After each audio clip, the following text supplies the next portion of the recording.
Miércoles 21 de abril de 2021. Estimados amigos, el 18 de septiembre del año 1968, mientras en la Catedral de Santiago se celebraba el tradicional Te Deum en conmemoración de la independencia de Chile, en el exterior ocurría un lamentable accidente provocado por una de las carrozas que usaba el presidente y sus ministros para trasladarse entre el Palacio de la Moneda y el templo religioso. Por razones desconocidas, los caballos de una de ellas se espantaron mientras esperaban, lanzándose en una loca carrera por la calle Ahumada en dirección a la Alameda, durante la cual arrollaron parte de la unidad de formación de la escuela militar. La imagen de los dos caballos sin control, arrastrando a toda velocidad tras de sí una carroza inerte, ambos con los ojos desorbitados, babeando y bufando, sin saber siquiera hacia dónde se dirigían y sin medir el daño que causarían con su estampida, es la imagen que hoy proyecta la política chilena, donde los caballos desbocados coinciden con la osadía incontrolable de la oposición y la carroza con el oficialismo, que no sabe cómo, cuándo ni dónde acabará la carrera, afirmándose a duras penas sobre la superficie en movimiento. El conductor, incapaz de sostener las riendas y aterrorizado, se aferra al duro asiento esperando poder saltar del carro a tiempo para salvar su tembloroso pellejo. Entretanto, una desolada sociedad observa desde la vereda el desastre que se aproxima, viendo venir el inevitable atropello que anuncia la violencia de las bestias y la masa muerta del carromato que arrastran.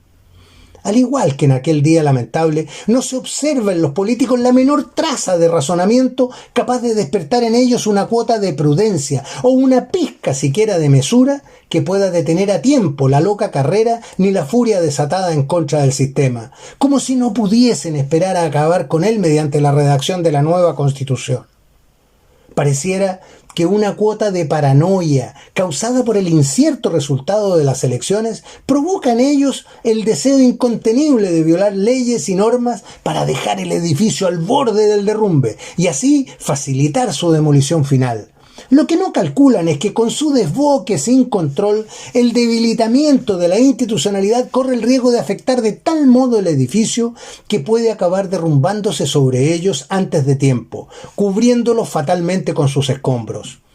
En un año plagado de elecciones, ante la seguidilla de abusos y violaciones a la Constitución y a la ley, cometidos impunemente por cualquier actor de la vida política, judicial o administrativa, esa es la triste imagen que proyecta este Chile, donde sobresale la pérdida de los equilibrios de poder a manos de un Congreso completamente loco, sede de algunas propuestas que alcanzan ribetes de sedición, impulsadas a todo dar por el deseo de imponer su voluntad a toda costa.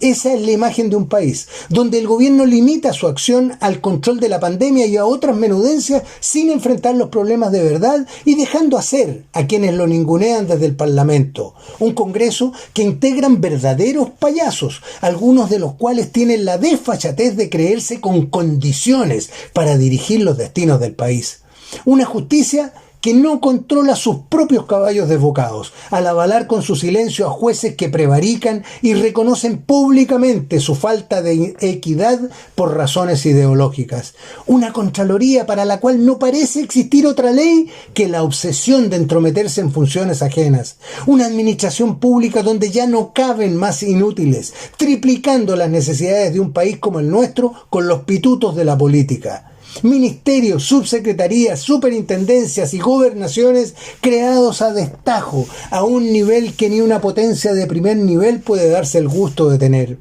En fin, como resumen del patético cuadro que exhibe nuestro país, no podemos dejar de mencionar a la caterva de organismos autonómicos que operan sin control alguno, financiados por el Estado, mientras asusan los caballos para que corran más fuerte.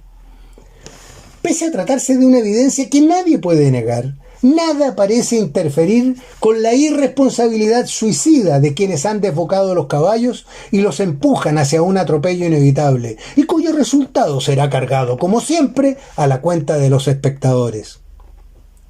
Tras el conocimiento empírico de quienes vivimos los años de la Unidad Popular de Allende, no es entonces sorprendente que, siguiendo los lineamientos de la dialéctica marxista-leninista, los comunistas quieran ver cumplido el sueño de Nerón, quemando Roma para poder verla florecer reconstruida desde las cenizas. Así lo han dicho en todos los tonos, y así se los dicta el poco grato resultado alcanzado con sus aventuras previas en la política tradicional. Comenzando por los tiempos de Aguirre Cerda, continuando con su brevísimo paso por el gobierno de González Videla y su posterior proscripción de la vida pública, pasando por el fracaso con Allende y acabando con su irrelevante participación en el gobierno de la nueva mayoría. Todo ello ratifica a los comunistas que la única vía para conseguir el poder es la violenta, refundando el país desde las cenizas como en Roma. Lo triste es que, mientras ellos, aprovechando la complicidad de una resentida centroizquierda, llevaban a cabo su elaborada estrategia para debilitar las estructuras de poder del Estado,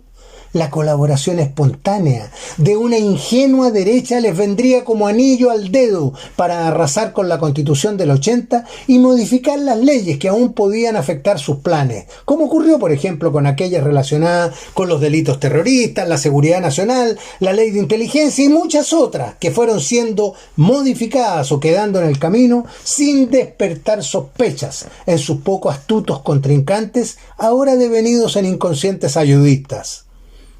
Dejando en manos de la centroizquierda y en la liviandad de la derecha la demolición de la Constitución y las leyes, y comprendiendo que el poder de los sindicatos no volvería a recuperar el protagonismo que acostumbraban, los comunistas concentraron sus esfuerzos en 3 áreas claves para su propósito, como lo fue la educación, las artes y las comunicaciones. A través de las facilidades otorgadas por el descuido de sus adversarios, se involucraron masivamente en la penetración del profesorado, asegurando con ello la introducción de una visión sesgada de la historia y la difusión de los antivalores de su ideología a varias generaciones del estudiantado. En el mundo del arte la cosa fue aún más fácil, comenzando por alejar de la escena a quienes no comulgaban con sus ideas y pasando a saturar a la sociedad con un estilo supuestamente moderno o provocador, caracterizado por la ordinariez y la vulgaridad, pero capaz de atraer a esta nueva juventud permeada por la educación recibida. Pero fue en el ámbito de las comunicaciones donde la ofensiva cultural del neomarxismo conseguiría su mayor triunfo, al tomar control gradual sobre los medios mediante una casta de periodistas que dejaron de lado los principios de objetividad y prescindencia para caer en un claro compromiso militante. Es en la combinación de estos factores donde se encuentra, por ejemplo, la raíz del vejamen inferido a nuestros símbolos nacionales, como ha ocurrido con nuestra bandera tricolor siendo usada para barrer el piso por una supuesta artista o quemada por un grupo de desalmados. Es de allí donde nace la profanación de nuestro hermoso himno nacional, hoy cantado por algunos infelices, con una letra grotesca que promueve la lucha de clases y otras estupideces similares. Es de allí de donde surge la ofensiva campaña para denostar a las instituciones permanentes del Estado, como nuestro ejército, mediante ordinarias parodias humorísticas que pretenden fracturar los sólidos lazos que unirán por siempre a nuestra gente con los actores claves de la historia patria, como son nuestras Fuerzas Armadas.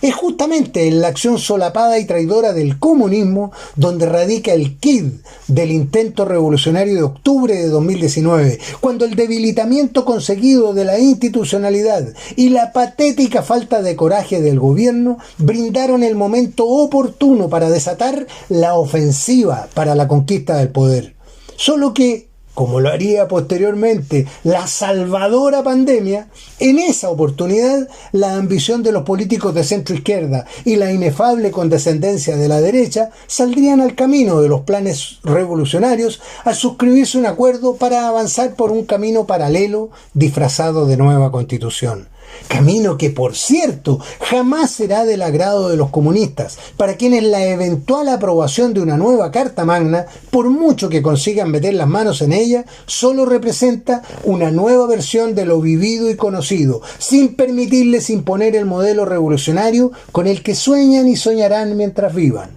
Ni siquiera el innegable fracaso de Cuba, Nicaragua o Venezuela consigue ni conseguirá que los porfiados herederos del viejo comunismo soviético abandonen su dogmatismo fanático, presentándolo a los más jóvenes o menos ilustrados como la solución mágica para todos los problemas. Es por ello que el carromato corriendo arrastrado por caballos desbocados solo sirve a sus propósitos y no precisamente a los de aquellos que, creyéndose más astutos que los comunistas, prestan servicios a sus fines. De allí la irresponsabilidad de una centroizquierda que pavimenta el camino hacia la anarquía que buscan los émulos de Chávez, como también la estupidez de aquellos que desde la derecha se pliegan a sus esfuerzos para volcar la carroza.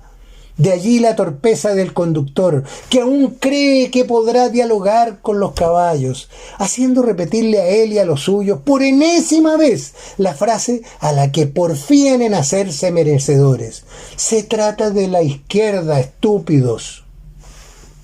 El peligro es evidente y nadie parece preocuparse por ello. Se escuchan muchas voces clamando por diversas causas, pero no hay una que se levante con la fuerza necesaria para aglutinar los corazones de los chilenos tras la verdadera y única causa que nos puede unir sin color de identidad: la salvación de la patria antes de que caiga en las manos equivocadas. Así lo hicimos hace medio siglo. Y si ahora seguimos hablando sin presionar como es debido a quienes yendo en la carroza no son capaces de controlar los caballos desbocados, no lograremos revertir el desastre que se aproxima.